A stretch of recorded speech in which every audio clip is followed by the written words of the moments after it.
হাতিবাগান নবীনপল্লী কলকাতার বুকে ঐতিহ্যবাহী পুজোগুলোর মধ্যে একটি। উত্তর কলকাতার এই পুজো এবছর ৯১তম বর্ষে পদার্পণ করছে। আমাদের ধর্মীয় সমাজে উৎসবমূলক ও আধ্যাত্মিক রীতির মধ্যে দুর্গা উৎসব আমাদের বাঙালির পরিচিতির মধ্যেও অন্যতম।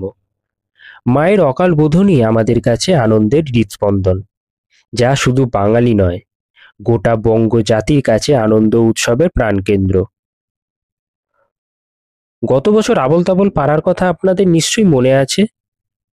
শারদ উৎসবের প্রাক্কালে যে পাড়াটি রূপ নিয়েছিল সুকুমার রায়ের আবোল তাবোল রাজ্যে। সুকুমার রায়ের আবোল তাবোলে প্রকাশের ১০০ বছরকে সাক্ষী রাখতে শিল্পী শ্রী অনির্বাণ দাসের সৃজনশীলতায় এক অসাধারণ শিল্পকলা আমরা সকলেই চাক্ষুষ করেছিলাম। এমনকি বছর ঘুরে আরও একটি দুর্গাপুজো আসলেও নবীনপল্লীতে গেলে এখনো আপনারা সেই পাড়াকে চাক্ষুষ করতে পারবেন, সেই পাড়াকে অনুভব করতে পারবেন। তবে তার স্থায়িত্ব হয়তো আর বেশি দিন নেই। বছর ঘুরে আরও একটি দুর্গাপুজো আসছে, সেই অনবদ্য সৃষ্টির উপর প্রলেপ পড়বে, সৃষ্টি হবে নতুন কোনো শিল্প ভাবনা। আসলে নতুন কিছু সৃষ্টির জন্য পুরাতনকে তো বিদায় জানাতেই হবে। হাতিবাগান নবীনপল্লীতে এবছরের কারিগর শিল্পী শ্রী রাজু সরকার। তার হাতে এবার উমার পূজাঙ্গন নির্মাণের দায়িত্ব।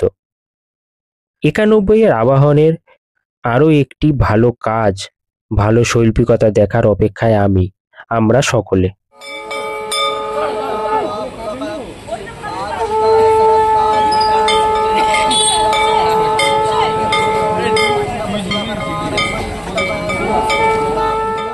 সেই উমা আবাহনের শুভ সূচনা হলো খুঁটি পুজোর মাধ্যমে। এক রবিবাসরীয় সন্ধ্যায় শুভারম্ভের অনুষ্ঠানটি অনুষ্ঠিত হয়েছিল। নবীনপল্লীতে প্রবীণদের সাথে নবীনদের দল সকলে একত্রিত হয়ে প্রতি বছরের ন্যায় এবছরও উমা মায়ের আরাধনার শুভ সূচনা করল। উত্তরের ঐতিহ্যকে বহন করে হাতিবাগান নবীনপল্লী প্রাঙ্গণে মা এবারও আসবেন, পূজিতা হবেন নিজ গৃহে।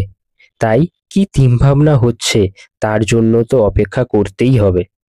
আপনাদের নজর থাকুক পুজোর পরিবারে।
ভালো আছে। আচ্ছা, এবছর কি এখানে প্রথম কাজ?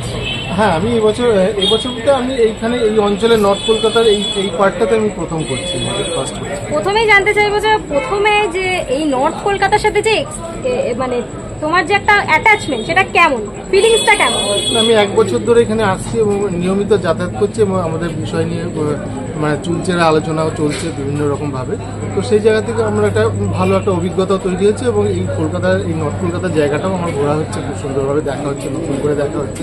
আমি যেহেতু একটা সাউথ কলকাতা একদম প্রান্তিক অঞ্চলে থাকি, তো সেই জায়গা থেকে এখানটা আমার অন্যরকম একটা ফিলিংস তৈরি হচ্ছে, মানে আমাদের অঞ্চলের থেকে এই অঞ্চলটা সম্পূর্ণ ভিন্ন একটা অঞ্চল।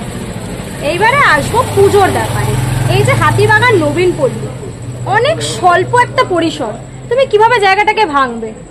না, স্বল্প পরিসর একদমই না। আমি যদি দেখি এখান থেকে 120-30 ফুট এরিয়া আছে, মানে একেবারেই ছোট না। এবং এই পার্টগুলোকে যদি আমরা একটা বৃহৎ আকারে করে নিয়ে একটা বড় একটা অংশ দেখা যেতে পারে, আমার মনে হয় এটা বড় আকারেই হবে। মানে তুমি বিষয়টাকে একটা বড় আঙ্গিকে ফেলার চেষ্টা করছি। আচ্ছা, মোটামুটি ফিল্ডে কাজ কবে থেকে স্টার্ট? ফিল্ডে কাজ 1 তারিখ থেকে, মানে অগাস্টের 1 তারিখ।